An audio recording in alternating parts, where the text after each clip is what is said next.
Superman Legacy, is just about ready to start filming. They're getting closer and closer. They've done all these auditions. They've been scouring every single person on IMDb. Well, okay, only major names with big agents. They're not going to find some rando unknown. That just doesn't happen. Not here in Hollywood. Okay, so here are the three. Nicholas Hoult, who you know. David Cornenswet, and Tom Brittany. And you're saying, who the hell is David Cornenswet and who is Tom Brittany? That's what I said. Don't act like you didn't say that. Do not come in here and go, oh, I know who both those guys are. They're both really big. Stop. Just stop. Okay, so let's start with David Cornenswet. And the first thing you're going to notice about this is, look at this dude. Who's that look like? Hey, everybody. It's Henry Cavill's doppelganger. Is that not Henry Cavill? Okay. One of the things that's very important about all three of the guys we're going to go through here tonight. What did I tell you weeks and weeks ago here on MMT? When they cast the next Superman, he has to be at least 6'2". You cannot have a 5'9" Superman. Cavill's like 6'4". You need to have at least 6'2". That's the cutoff. Anyone under that, not working. Lifts in the shoes, we might not notice, but you need to be lengthy, okay? One of the reasons Robert Pattinson works as Batman is he's not short. I told you I ran into him at the A24 Christmas party a few years ago, and first thing I noticed is that this guy's tall. This guy's like 6'1". He's not like 7 feet, but he's 6'1", which is good size for an actor. Okay, so this dude's like 6'3". I don't know what he's done. I've never, if you guys even, don't tell me you've heard of this guy. He was in Pearl? What? Hold on. Oh, he was the projectionist in Pearl. Oh my God, he looked so, okay. I have seen this guy. I don't have a picture of him in Pearl, but he is the projectionist that she bangs in Pearl. So that's one, okay? So that's the first one of the possible Clark Kent / Superman. Men, David Cornenswet. Let's go to the next contender. We're going to go with the one that you all know last, because why would I do the one you know now? Let's go to Tom Brittany.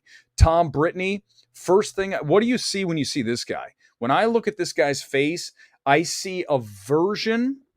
I look at him and I say a version of Henry Cavill, but not as nearly on the nose as the last dude. This guy's got the light eyes, greenish. He looks like he's kind of built. I think this guy's 6'4". So this dude's got a little more size. Tom Brittany. Let me see if I've seen him in anything. Let's go through the filmography. Greyhound. Oh my God, that movie was so forgettable. Did you anyone see that movie? The Tom Hanks, captain of the ship in the war. Oh my God, that movie was boring. Okay, let's see. That's the only movie I've seen. Looks like it's a bunch of TV series and things. Yeah, random. So he's kind of a no-name. Well, Cavill was too here. Here's another picture of him. Let's click in. But he's like 6'4". Okay, so let's go to number 3 and then let's discuss. You guys come in the comments and tell me what you're thinking with these 3. The last one, we all know Nicholas Hoult. We last saw him in the dreadfully terrible Renfield. He's a better actor than that. Go back to Warm Bodies. It's a much better version of Renfield. They're almost the same movie, only one's a hell of a lot better than the other. Okay, he's most well-known of these 3 guys. Obviously, in Mad Max Fury Road, going back to when he's a child actor about a boy, he's X-Men. I mentioned Warm Bodies. There it is. You all know who he is. He's 6'2", so he's not short. He's not as tall as the other guy.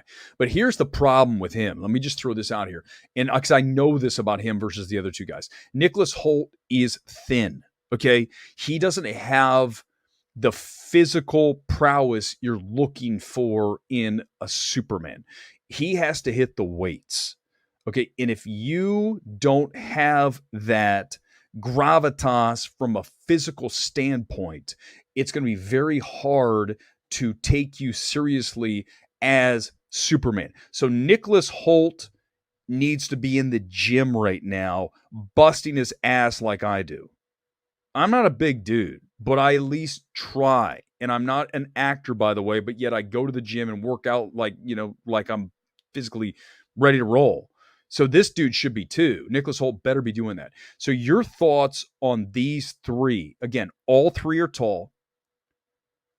And all three, I think Holt looks like the oldest of these. I think he's in his early 30s, right?